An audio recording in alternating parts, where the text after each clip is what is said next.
In der letzten Folge 10 wird es wegen Vivian Carina sehr emotional, wegen der Untätigkeit der Staatsanwaltschaft Wien kafkaesk und der Vater erleichtert sein Gewissen. Aber zuvor sachlich.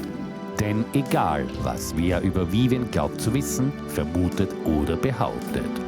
Erstens, der Genickbruch und die verursachten Risse und Spuren auf der Unterseite der Reckstange konnten nie durch Vivian Carina selbst verursacht worden sein und daher ist es auch zweitens unerheblich, ob es noch viele andere medizinische Fakten oder Zeugenaussagen um die Sache mit der Katze gibt und daher ist es auch drittens völlig unerheblich, ob irgendeine schwere Erkrankung völlig zu Unrecht behauptet vorgelegen wäre.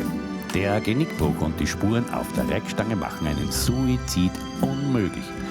Aufgrund der sonstigen medizinischen Symptome war Vivian eher schon eine Stunde lang tot, bevor sie, viel zu perfekt inszeniert, auf die Stange gezogen und hingehandelt wurde. Na, bum, bum. Nach 6 Monaten Unrecht durch die Staatsanwaltschaft Wien, der Mutter, dem Verein Zara und der Internet-Ombudsstelle wurde Franz Kafkas fiktiver Prozess 100 Jahre später durch den § 35c Staatsanwaltsgesetz mit österreichischer Dekadenz real umgesetzt. Das Menschenrecht auf ein faires Verfahren wird Vivian Carina und ihrem Vater verweigert. Es stört diesen Staat nicht, dass die Polizisten aufgrund der Fotos und Berichte keine Kompetenz bewiesen und daher auch nicht ansatzweise einem Fremdverschulden nachgingen, sondern umgekehrt, diese haben alles dafür getan, dass es Suizid sein musste.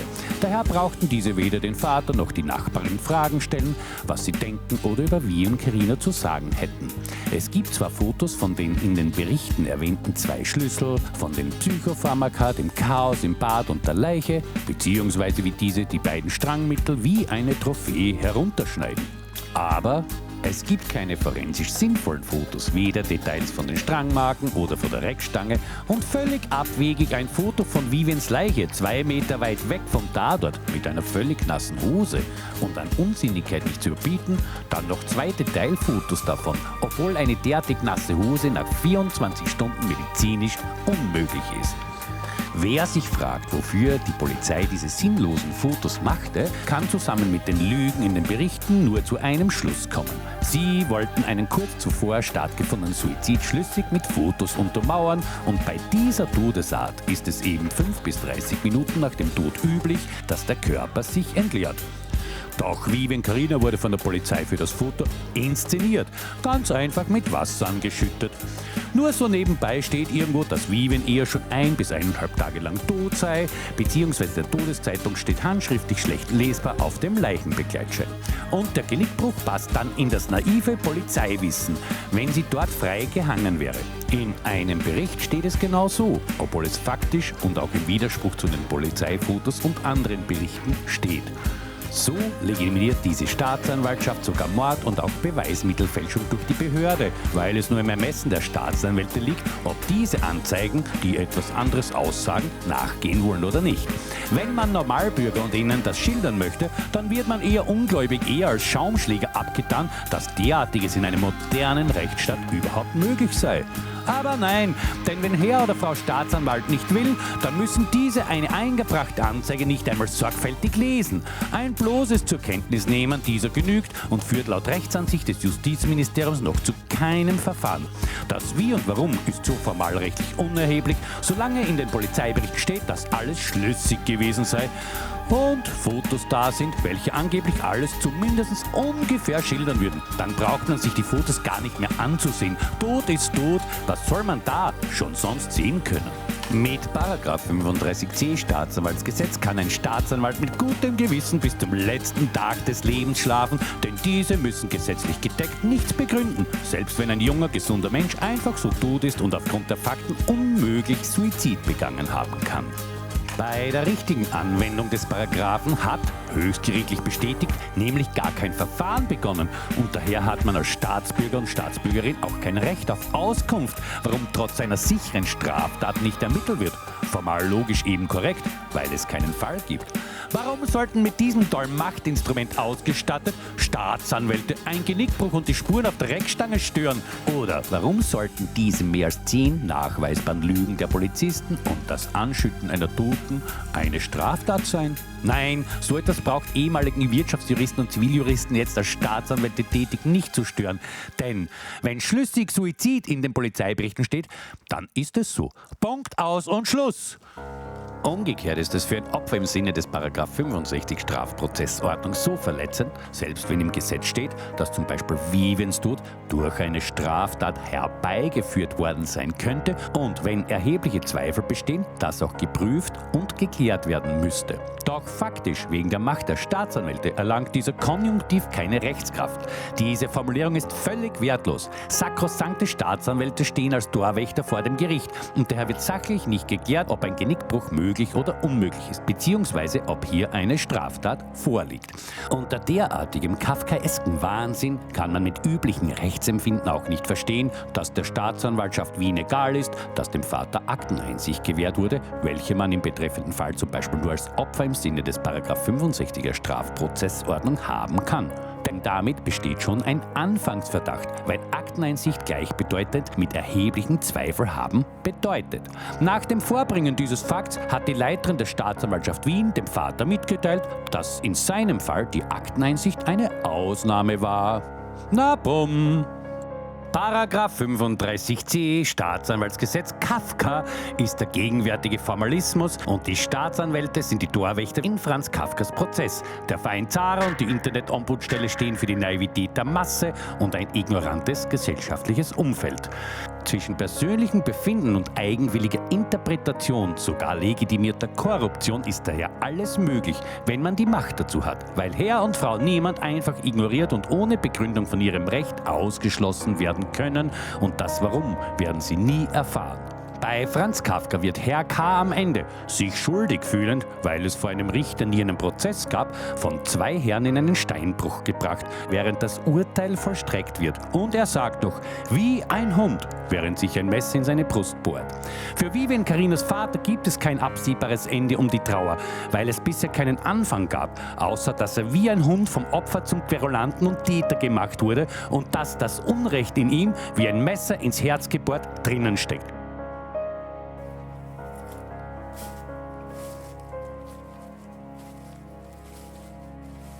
Na bom bom, so funktioniert der österreichische Kafka-Staat. Wunderbar.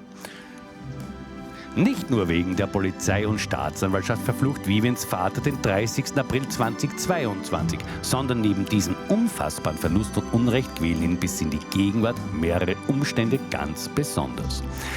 2 Tage nach Vivians Tod sagt ihm seine Nachbarin, dass Vivian viel zu perfekt wie inszeniert für ihn hingehangen wurde. Denn jemand wusste, er wird sie finden. Er sieht es leider ähnlich.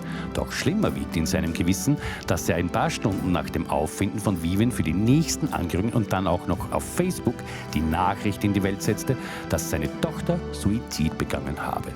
Was habe ich da nur Schlimmes verursacht, ihr so etwas zu unterstellen? Nein, Vivian Carina hätte niemals derartiges getan, allein schon wegen ihrer Geschwister wegen. Und sie hätte niemals die Katze vergessen. Mit diesen Worten macht er seinem schlechten Gewissen Luft. Leider kann ich das nicht mehr ändern, aber ich weiß, würde Vivian jetzt vor mir stehen, so ihr Vater, dann hätte sie mich unvoreingenommen und einfach ehrlich angelacht und mich umarmt.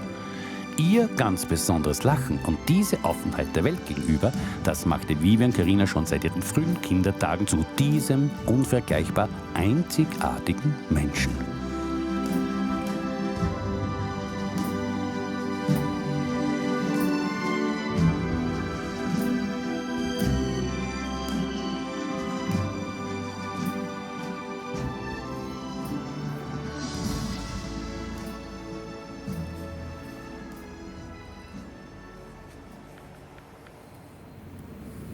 Zwei Tage vor dem Tod saß Vivian genau da. Ziemlich um diese Uhrzeit, 11 Uhr. Und sie strahlte und erzählte mir begeistert von ihren neuen Kleidern und Schuhen. Und dass sie die Wohnung verändern möchte. und noch so vieles anderes haben wir da geredet. Es war einfach ein wunderschöner Moment. Und dann, eine Stunde später,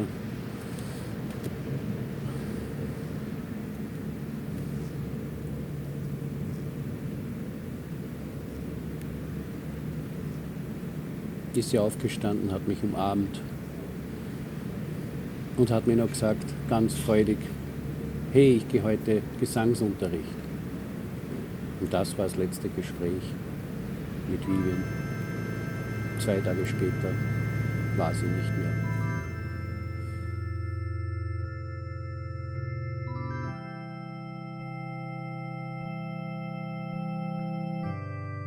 Doch die schmerzlichste Verletzung für ihn bleiben die Ignoranz und die Untätigkeit in seinem und Vivian Carines früheren sozialen Umfeld. Und der Vater resümiert: Diese Unterstellung wegen einer Depression. Was für eine Gemeinheit. Gerade jene, die am meisten den Mund aufmachten und ihre zusammengeschusterte Meinung verbreiteten, waren früher, als sie jung waren, mindestens so depressiv, wenn nicht schlimmer, psychisch krank. Aber 10 Jahre, 20 Jahre später maßen diese sich ein Urteil an, obwohl sie Vivian zu dieser Zeit gar nicht erlebt haben.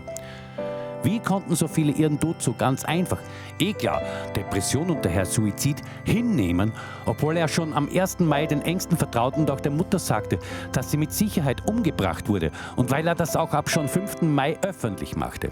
Wenn er bei Gesprächen die Fakten darlegen wollte, dann wollten die meisten gar nichts Genaueres wissen und hörten einfach nicht zu. Weder warum Vivian zu diesem Zeitpunkt überhaupt nicht depressiv oder krank war, noch dass sein Genickbruch vorlag. Niemand hat ihn gefragt, was er glaubt und denkt. Aber so viele wollten ihm vom ganzen Herzen helfen. Daher war und ist für Vivians Vater der Höhepunkt an Verletzung die Antwort, dass man kein Urteil fällen wolle. Das hat ihm das Herz gebrochen, denn Vivian Carinas Vater hat nie ein Urteil erwartet, sondern hätte nur ein sachliches Gespräch, ihre Meinung, ein Hinterfragen oder Unterstützung gebraucht.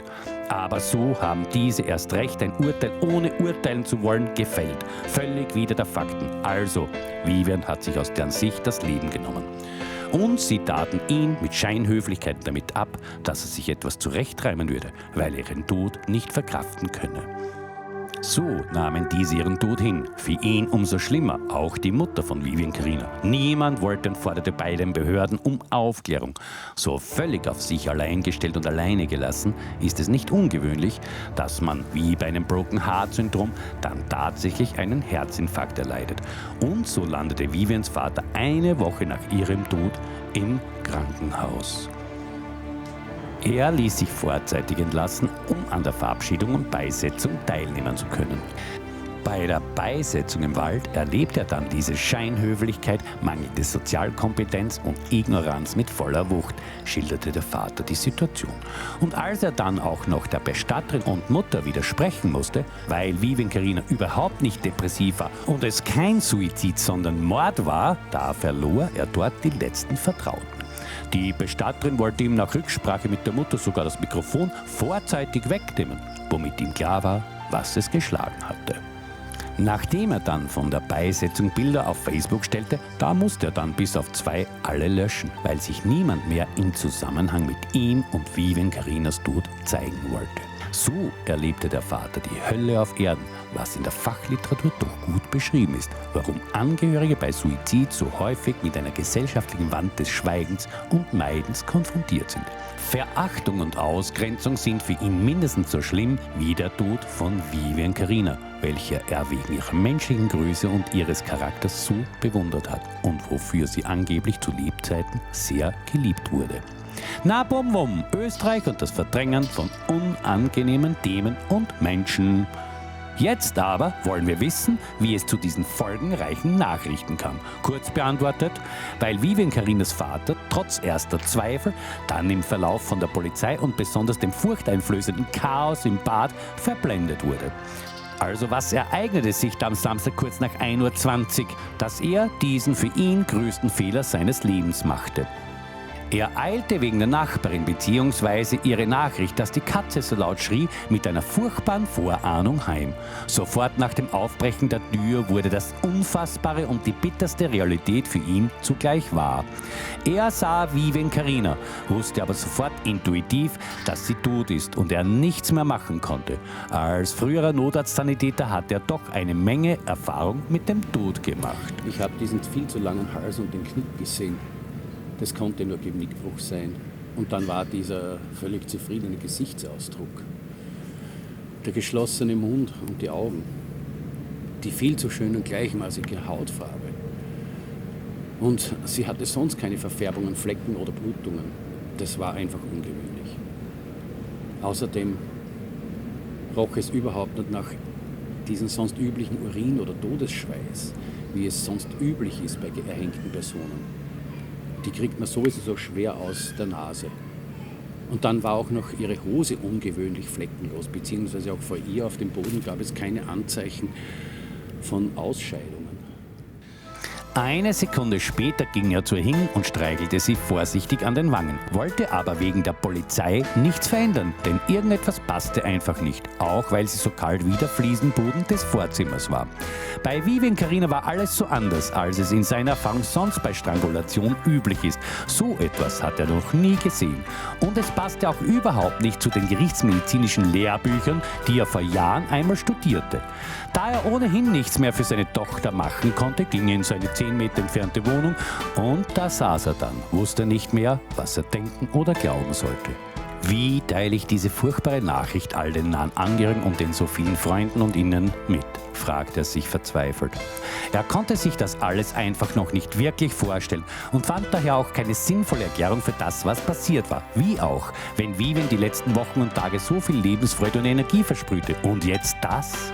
So begann er eine SMS für Vivians Angehörige zu verfassen, wurde aber dann mehrmals unterbrochen, weil Polizisten kamen und Personaldaten aufnahmen, beziehungsweise ihn fragten, ob er psychologische Hilfe benötigte. Er bereut diesen Moment, als die Polizei im Zimmer war. Ohne ihn konkret zu befragen, redete er laut über seine Gedanken, wie das möglich sein könnte, und so erzählte er diesen davon, dass es Vivian im Jänner und Februar sehr schlecht gegangen sei und wegen eigentlich blöden Verkettungen 2 Nervenzusammenbrüche hatte. Und bei dieser Gelegenheit offenbarte Vivian ihm auch, dass sie seit letzten Sommer Psychopharmaka nimmt. Und er schilderte der Polizei auch noch, dass er Vivian gebeten hatte, eine Psychotherapie zu machen, damit sie so schnell als möglich die Tabletten reduzieren und dann ohne mögliche unangenehme Nebenwirkungen absetzen soll. Und was hat die Polizei dann in den Berichten geschrieben? Es war für ihn der unvorstellbare Wahnsinn, was er dann Ende Mai bei der Akteneinsicht lesen musste. Nur Verdrehungen und Zurechtbiegen des Sachverhalts, sogar mit Lügen, um einen schlüssigen Suizid zu konstruieren. In diesen angeführten Berichten stand da einmal völlig verdreht und sogar selbst erdacht, dass es laut ihm ihr seit einem Jahr zunehmend schlechter ging und Psychopharmaka nahm. In einem anderen Bericht wurde behauptet, dass sie laut ihrem Vater seit Jänner wegen Depressionen in psychiatrischer Behandlung sei, was gelogen ist, weil er dazu gar nie befragt wurde. Wieder in einem anderen Bericht stand, dass sie seit Jänner eine schwere Depression hatte und sogar jetzt, wann immer das sein soll, ein stationäres Bett gehabt hätte. Scheinbar fand das Polizei stille Postspiel den Weg vom Vater hinüber in die Wohnung zur Polizeikommission, obwohl er nie richtig befragt wurde. Für die war das scheinbar ein gefundenes Fressen, weil diese haben aufgrund der Fotos und Berichte nur einen schlüssigen Suizid konstruiert, haben aber umgekehrt nichts dafür gemacht, um den Tod sachlich zu dokumentieren oder ein Fremdverschulden nachvollziehbar auszuschließen.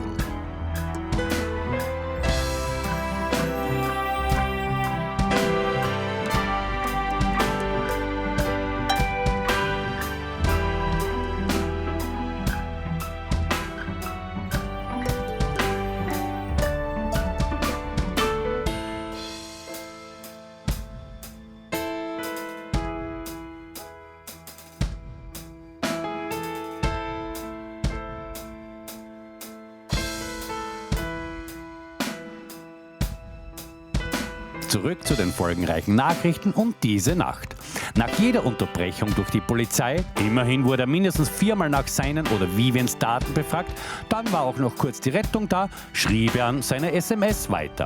Und kurz bevor er mit der Nachricht fertig war, kam kurz vor 4 Uhr nochmals ein Polizist und fragte, ob er sie nochmals sehen will, denn sie wird bald abgeholt.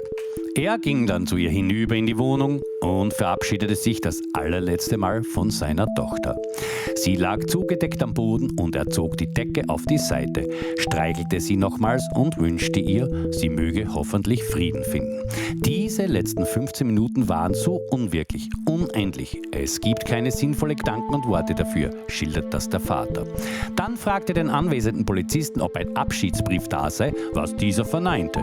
Trotzdem machte er sich noch verzweifelt auf die Suche nach irgendeinem Zeichen. Es muss doch eine Erklärung für ihre Handlung geben, waren die Gedanken, aber leider kein Hinweis oder Abschiedsbrief.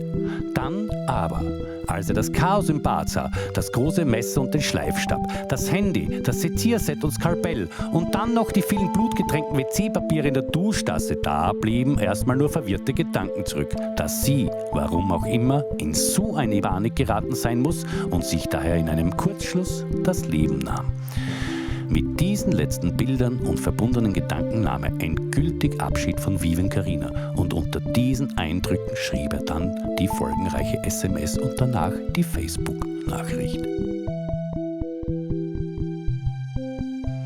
Er musste um 9 Uhr von zu Hause aus online arbeiten, konnte die Arbeit aber unmöglich aufschieben. Wie schizophren schleppt er sich dann in krankhafter Nüchternheit verzweifelt bis in den späten Nachmittag hinein. Er lebte in einem Albtraum, denn seine Tochter war nicht mehr, auf die er wegen ihrer menschlichen Größe so sehr stolz gewesen war.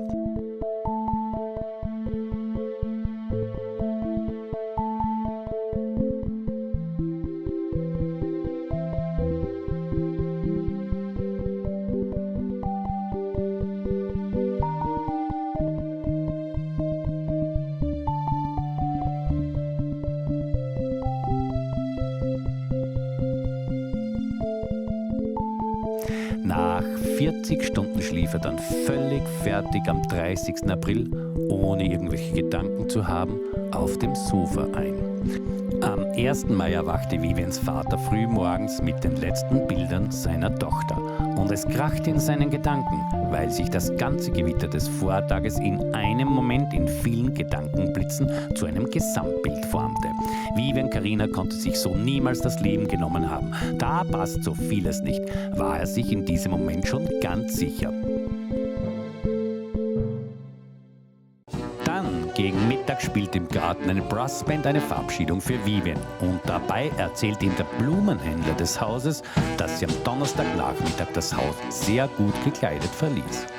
Aber sie war sehr schön, sehr perfekt wie immer. Und sie hat uns begrüßt normal, wie jeden Tag, wie uns zu treffen. Hallo, hallo, lachen, das war kein Problem und sie ist schon weg.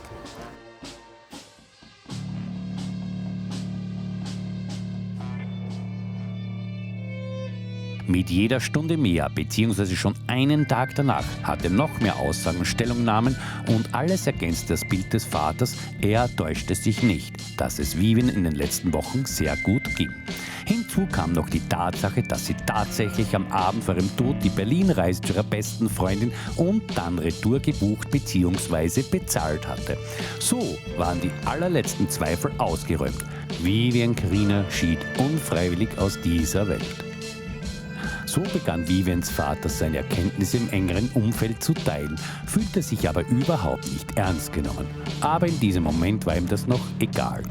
Er dachte ja, dass die Polizei ihre Arbeit korrekt gemacht hätte und spätestens am Montag würde diese ihn näher zu den Umständen befragen. Was für ein Irrtum, denn er wusste ja nicht, dass offiziell im Hintergrund ein Drama der völligen anderen Art und Weise ablief, weil die Polizei den Sachverhalt manipuliert hat und die Staatsanwaltschaft daher von einem schlüssigen Suizid überzeugt war.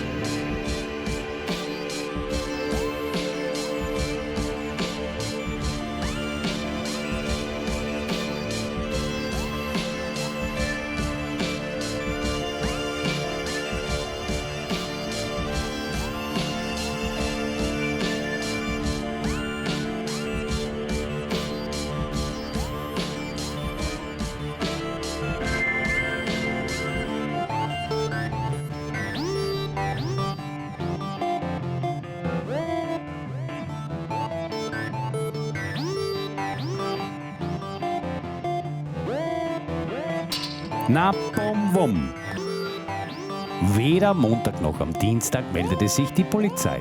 Er war ja überzeugt davon, dass auch für die Polizei diese vielen Widersprüche offensichtlich seien.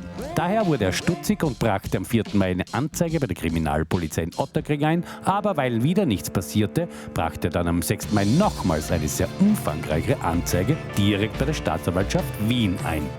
Dabei stellte er auch einen Antrag auf Akteneinsicht, was ihm auch gewährt wurde, weil er unbedingt die Fotos der Polizei sehen musste, um sicher zu sein, dass er sich im ersten Schock nichts eingebildet und zurechtgereimt hätte.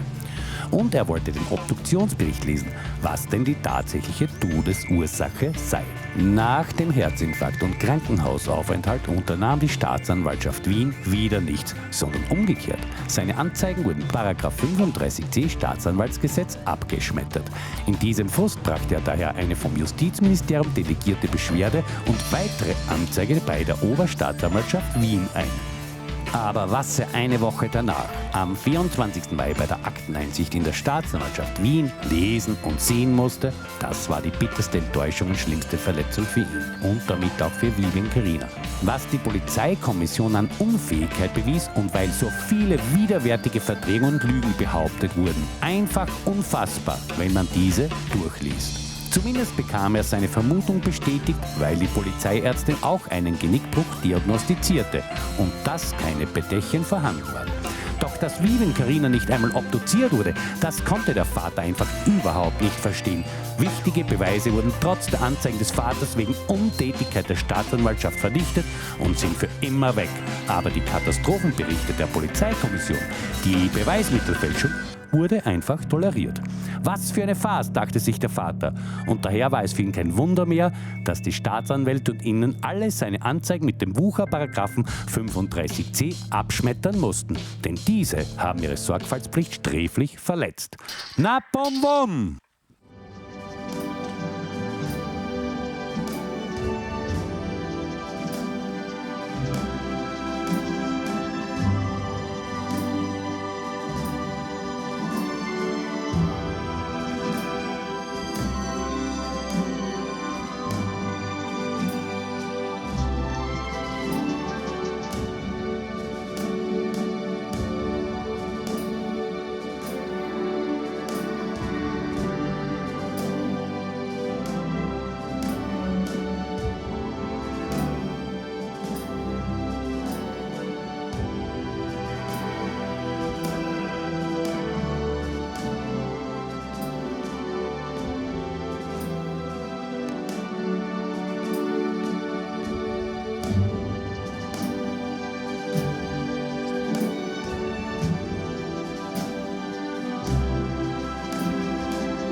Es ist Donnerstag, der 28. April. Vivian Carina macht sich um ca. 16 Uhr auf den Weg. Sie grüßt und redet mit dem Blumenhändler und geht weiter. Niemand weiß, wohin.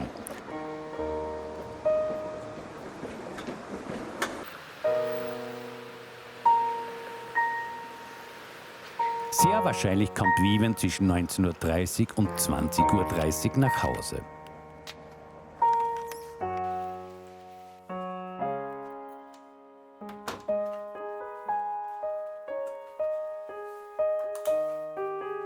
Sie holt aus der Wohnung des Vaters Tabakreste, weil ihrer aus ist, und legt den Schlüssel auf den Kühlschrank.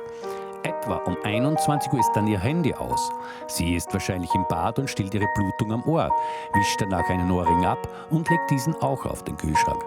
Und dann muss das passiert sein. Zwischen 22 Uhr und Mitternacht hat Vivian ihre letzten Augenblicke auf diesem Planeten gelebt. Goodbye, rest in peace, liebe Vivian.